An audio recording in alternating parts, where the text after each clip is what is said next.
नमः शिवाय। श्रावण मास महात्म्य अध्याय 29। श्रावण कब और क्यों करें। भगवान शिव बोले, हे सनत कुमार, अब मैं तुम्हें श्रावण मास में किए जाने वाले कार्य विधि पूर्वक बतलाता हूँ। कौन सा कार्य कब किया जाना चाहिए वह मैं तुम्हें बताता हूँ। यह भी बताऊंगा कि श्रावण मास की तिथि कैसे आंकी जाए, पूजन किस प्रकार हो, नत व्रत का समय और किसका क्रम काल क्या है। हे पुत्र, श्रावण मास में रात्रि में भोजन करें, दिन में नहीं। असाध्य के लिए पंचांग की सहायता से शुद्धि के लिए अधिवासन करें, फिर अगले दिवस नियमानुसार होम करें। श्रावण मास में शुक्ल पक्ष की प्रतिपदा को संकल्प लेकर व्रत धारण करें, फिर आने वाले दिन हविष्यान्न ग्रहण करें। यदि उस समय एकादशी हो तो 3 व्रत करें। रविवार का व्रत के लिए अर्चना प्रातः काल करें। सोमवार को सायकाल का समय उचित बतलाया गया है। मंगलवार, बुधवार और बृहस्पति को भी प्रातः काल का समय उचित है। शुक्रवार को पूजन प्रातः काल और रात्रि जागरण करना चाहिए। नरसिंह भगवान और शनिदेव का पूजन रात्रि को करना ही उचित रहता है और दान व्रत के लिए दोपहर बाद का समय उचित रहता है। हनुमान का पूजन दोपहर बाद और पीपल पूजा प्रातः करनी चाहिए। हे सनत कुमार, रोटक व्रत हेतु प्रतिपदा और त्रिमुहूर्तोहार के लिए सोम उचित है या फिर उससे पहले की तिथि गुहा रहती है। अटुम्बरी द्वितीया, संध्या व्यापिनी तृतीया सहित पूर्व व्यथित ले स्वर्ण गौरी के लिए चतुर्थी युक्त होनी चाहिए। यदि दोनों दिन सायकाल व्यापिनी हो तो तृतीया होती है। गणेश पूजन के लिए तृतीया विधि चतुर्थी होती है। नाग पूजा के लिए षष्ठी सहित पंचमी होती है। सुपोधन व्रत में साय व्यापिनी सप्तमी सहित पंचमी षष्ठी है। देवी के पवित्र आरोपण के लिए रात्रि युक्त अष्टमी तिथि होती है। कुमारी के लिए रात्रि व्यापिनी नवमी और आषाढ़ में दशमी होती है। हे तात सनत कुमार, दशमी के साथ एकादशी अग्रह होती है। अब मैं तुम्हें उसका वेद बतलाता हूँ। वैष्णव जन के यहाँ दशमी वेद सूर्योदय के समय होता है।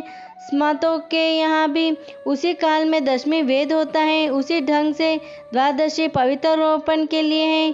अनंग व्रत के लिए रात्रि व्यापिनी त्रयोदशी होती है। दूसरे पहर वाली व्यापिनी होने से प्रशस्त हो जाती है। शिव पवित्र रोपण के लिए चतुर्थी वाली रात्रि व्यापिनी होती है, परंतु अर्धरात्रि व्यापिनी ज़्यादा उचित है। कर्म और उत्सर्ग के लिए पूर्णिमा और श्रावण नक्षत्र ग्रह है। अगर किसी और दिन पूर्णिमा 3 मुहूर्त वाली हो तो व्रत अगले दिन करें, अन्यथा ऋग्वैदिक 33 शाख वालों का प्रथम दिन करना चाहिए। परंतु इसी शाखा वाले यजुर्वेदियों को किसी भी दिन 3 मुहूर्त रहने पर भी उपाकर्म और उत्सर्ग को पहले दिन ही करना अनिवार्य है। यदि पूरे दिन पूर्णिमा और श्रावण नक्षत्र खत्म हो जाए तब पहले दिन ही करना चाहिए। सामवेदियों को दोपहर में हस्त नक्षत्र अपराह्न काल व्यापिनी होने पर पहले दिन ही करना चाहिए। फिर उपाकर्मोत्तर समीप करें। श्रवण कर्म और सर्वबलि की सूर्य छिपने के समय व्यापिनी पूर्णिमा श्रेष्ठ होती है।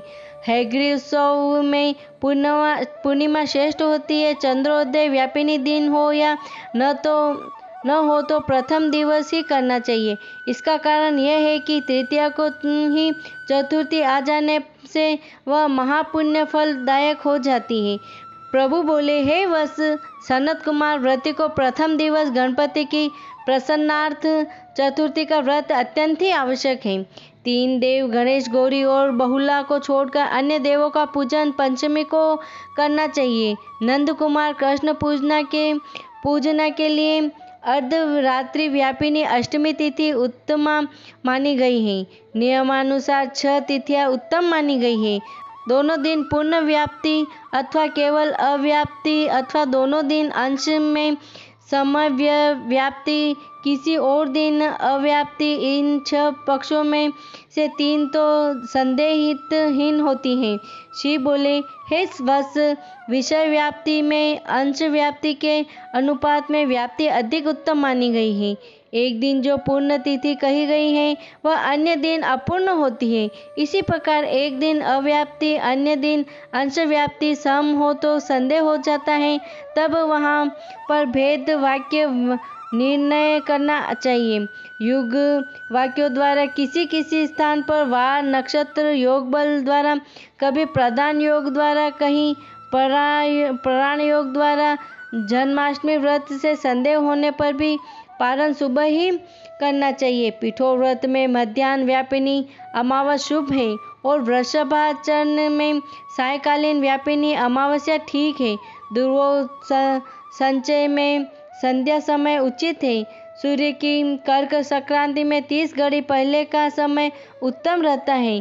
शेष संक्रांति में 16 घड़ी पूर्व तथा 16 घड़ी में पुण्यवान समय ही हो जाता है। परंतु कुछ विद्वान महात्मा और ऋषि 16 घड़ी का काल पुण्यमान मानते हैं। अगस्त्यार्थ काल व्रत विधि के साथ कहा गया है। इति से श्रावण मास महात्म्य 29वां अध्याय संपन्न। इस 29वें अध्याय के पाठ श्रवण से श्रावण मास के सभी व्रतों का फल प्राप्त होता है।